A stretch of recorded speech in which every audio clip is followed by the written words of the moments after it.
আমফানে দুর্নীতির জোয়ার, ৩২,০০০ কোটি টাকার কেলেঙ্কারি। ক্যাগ রিপোর্ট সামনে আসতেই সুন্দরবনে তোলপাড়। ত্রাণ ও নদীবাঁধ পুনর্নির্মাণের দাবিতে প্রায় ৩২,০০০ কোটি টাকা বাড়িয়ে দেখিয়েছিল রাজ্য সরকার। কেন্দ্রীয় সরকারের অনুদান পেতে ক্ষতির পরিমাণ বাড়িয়ে দেখানোর অভিযোগ। ১২৫ কোটি টাকার লেনদেনেও অমিলের উল্লেখ ক্যাগ রিপোর্টে। দুর্গতদের বদলে নাকি টাকা পৌঁছেছিল তৃণমূল নেতাদের পকেটে। লাভবান হয়েছিল নেতাদের ঘনিষ্ঠ আত্মীয় স্বজন পরিবারও।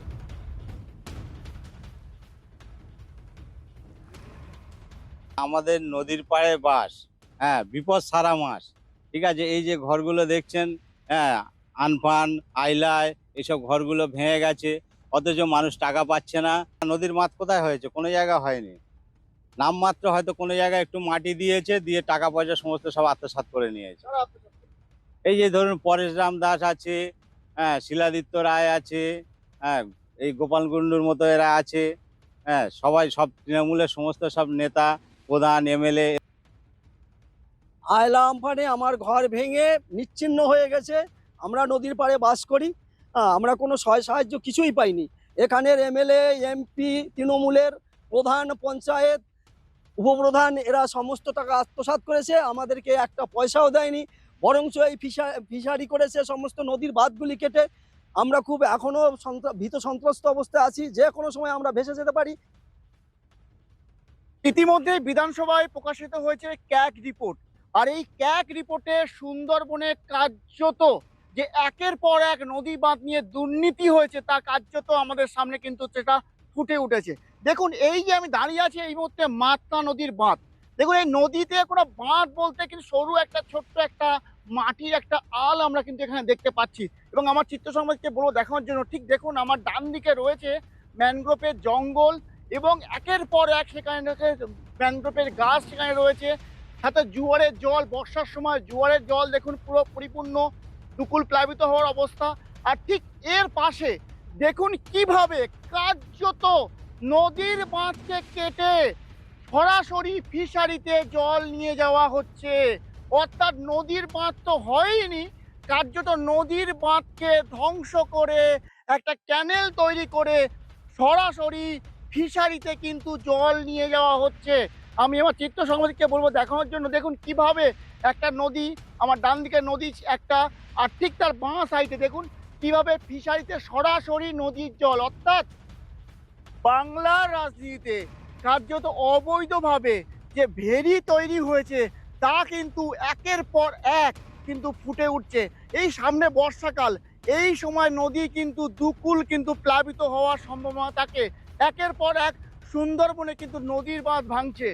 এই বর্তমান সময় আমরা তো কয়েকদিন আগে দেখলাম কুমিরমারিতে কিন্তু নদীর বাঁধ ভেঙেছে। দেখুন কিভাবে কার্যত নদীর বাঁধ তো ভাঙা এখানে নয়, কার্যত নদীর বাঁধকে ধ্বংস করে তৃণমূল নেতারা তাদের সাম্রাজ্যের বিস্তার ঘটেছে। দক্ষিণ ২৪ পরগনার ক্যানিং থেকে দেবব্রত মণ্ডল, টিভি9 বাংলা।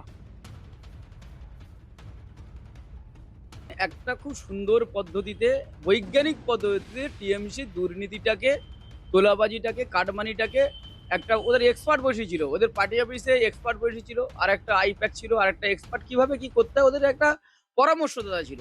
তাহলে পরামর্শ সিদ্ধান্ত অনুসারে, দাদাদের সিদ্ধান্ত অনুসারে তারা এই কাজটা করেছে। সুতরাং ওরা এইটা হবে এর খুব একটা বেশি আশ্চর্য, টিএমসিটা করবে এরকম একটা আশ্চর্যের বিষয় না। ক্যাগ রিপোর্ট নিয়ে আমাদের বক্তব্য হচ্ছে, ক্যাগ রিপোর্ট ক্যাগ কেন্দ্রীয় সরকারের আওতাভুক্ত, গোটা নিয়ন্ত্রণাধীন। এবার সেটা কোন কোন বাছাই জিনিস এখানে এই দলিলে দেয়া হচ্ছে, সেটা বিজেপিকে সাহায্য করার জন্য দেয়া হচ্ছে কিনা, বা যেসব দপ্তর নিয়ে অভিযোগ দেওয়া হচ্ছে তাদের সংশ্লিষ্ট অফিসারদের কথাও যথাযথভাবে শোনা হয়েছে কিনা, এগুলো নিয়ে প্রশ্ন থাকছে। এখন সরকার চেষ্টা করবেই প্রাক্তন সরকারকে এইভাবে কালিমা লিপ্ত করতে বা বিভ্রান্তি তৈরি করতে।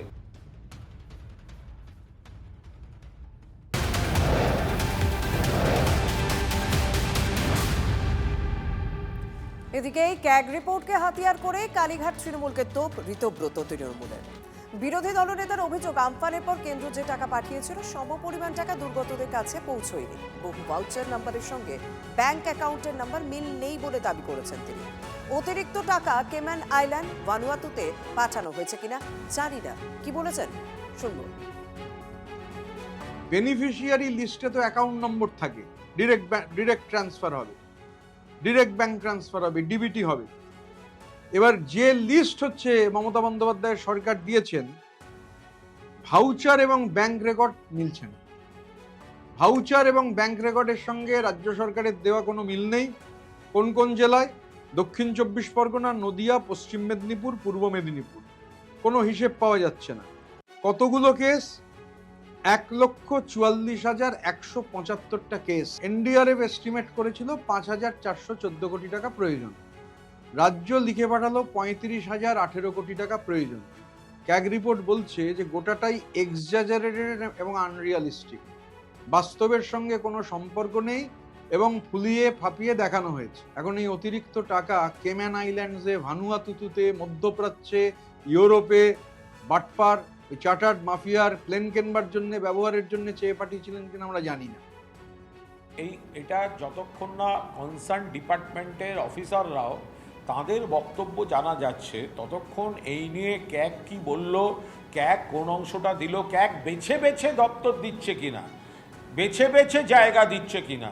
যারা আগে তৃণমূলে মন্ত্রী ছিলেন, বিজেপিতে গেছেন বা ভালো তৃণমূল হয়েছেন, তাদের দপ্তরগুলোর অংশগুলো বেরোচ্ছে না হয়তো, ফলে সেগুলো বেছে বেছে মেলাইন করার জন্য হচ্ছে কিনা, সেগুলো তো যাদের ইঙ্গিত করে বলা হচ্ছে তাদের ব্যাখ্যাগুলো ছাড়া কি করে সেটা নিরপেক্ষ বিচার করা সম্ভব।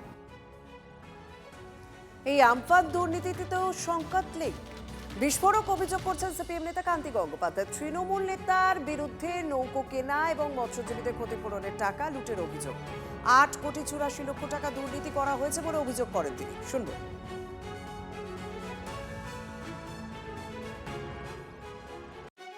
প্রায় 13 কোটি টাকার একটা আমি হিসেব দিচ্ছি তোমাকে ধরে ধরে।